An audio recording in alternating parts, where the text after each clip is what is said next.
बरतिया है जायब सासु करे गंगा यसलनिया है जायब सासु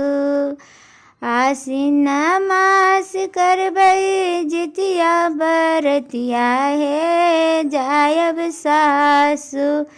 करे गंगा यसलन माहे जायब सासु हमरा से पूछ ले सासु बरतिन है किनका लागी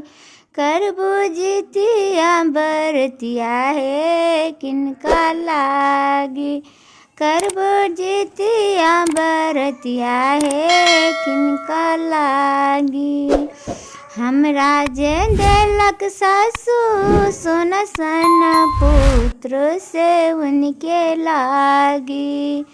हमरा जे देलक सासु सोना सन पुत्र से उनके लागी करब जितिया बरतिया है उनके लागी करब जितिया बरतिया है उनके लागी मेरा जैन देलक सासु चंदा ऐसन बेटिया है उनके लागी हमरा जैन देलक सासु चंदा ऐसन बेटिया है उनके लागी करब जितिया बरतिया है उनके लागी करम जितिया बरतिया है उनके लागी आसीन मास करम जितिया बरतिया है जायब सासु करे गंगा यसलन माहे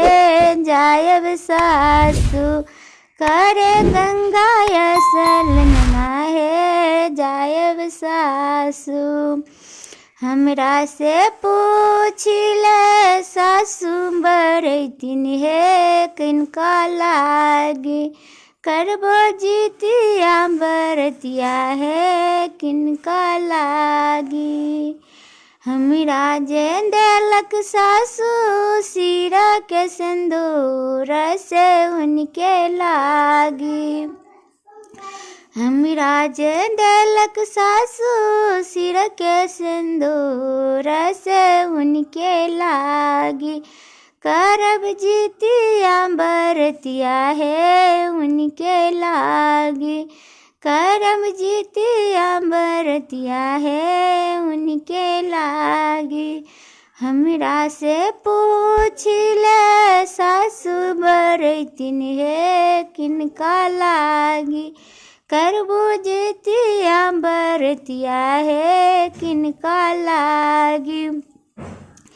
हमरा जैन देलक सासु अनधन लक्ष्मी से उनके लागी हमरा जैन देलक सासु अनधन लक्ष्मी से उनके लागी करबै जितिया बरतिया है उनके लागी करम जितिया बरतिया है उनके लागी आसीन मास करब जितिया बरतिया है जायब सासु आसीन मास करब जितिया बरतिया है जायब सासु करे गंगा यसलनिया है जायब सासु करे गंगा यसलनिया है जायब सासु हमरा से पूछ ले सासु बरतिन है किनका लागी हमरा से पूछ ले सासु बरतिन है किनका लागी करबो जितिया बरतिया है किनका लागी करब जितिया बरतिया है किनका लागी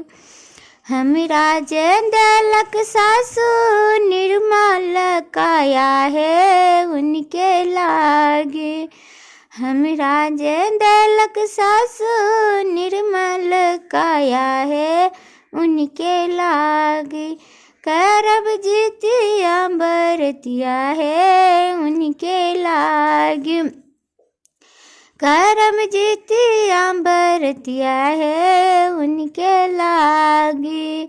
आसीन मास करब जितिया बरतिया है जायब सासु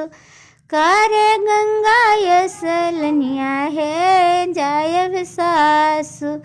करे गंगा यसलनिया है जायब सासु। जय श्री राम जीत महान बाबा प्रणाम करे छी। सबक बाल बच्चा के कल्याण करबे, हमरो बाल बच्चा के कल्याण करबे। जय श्री राम जीत महान बाबा। अहाँ सबके नीक लागल होत तऽ लाइक को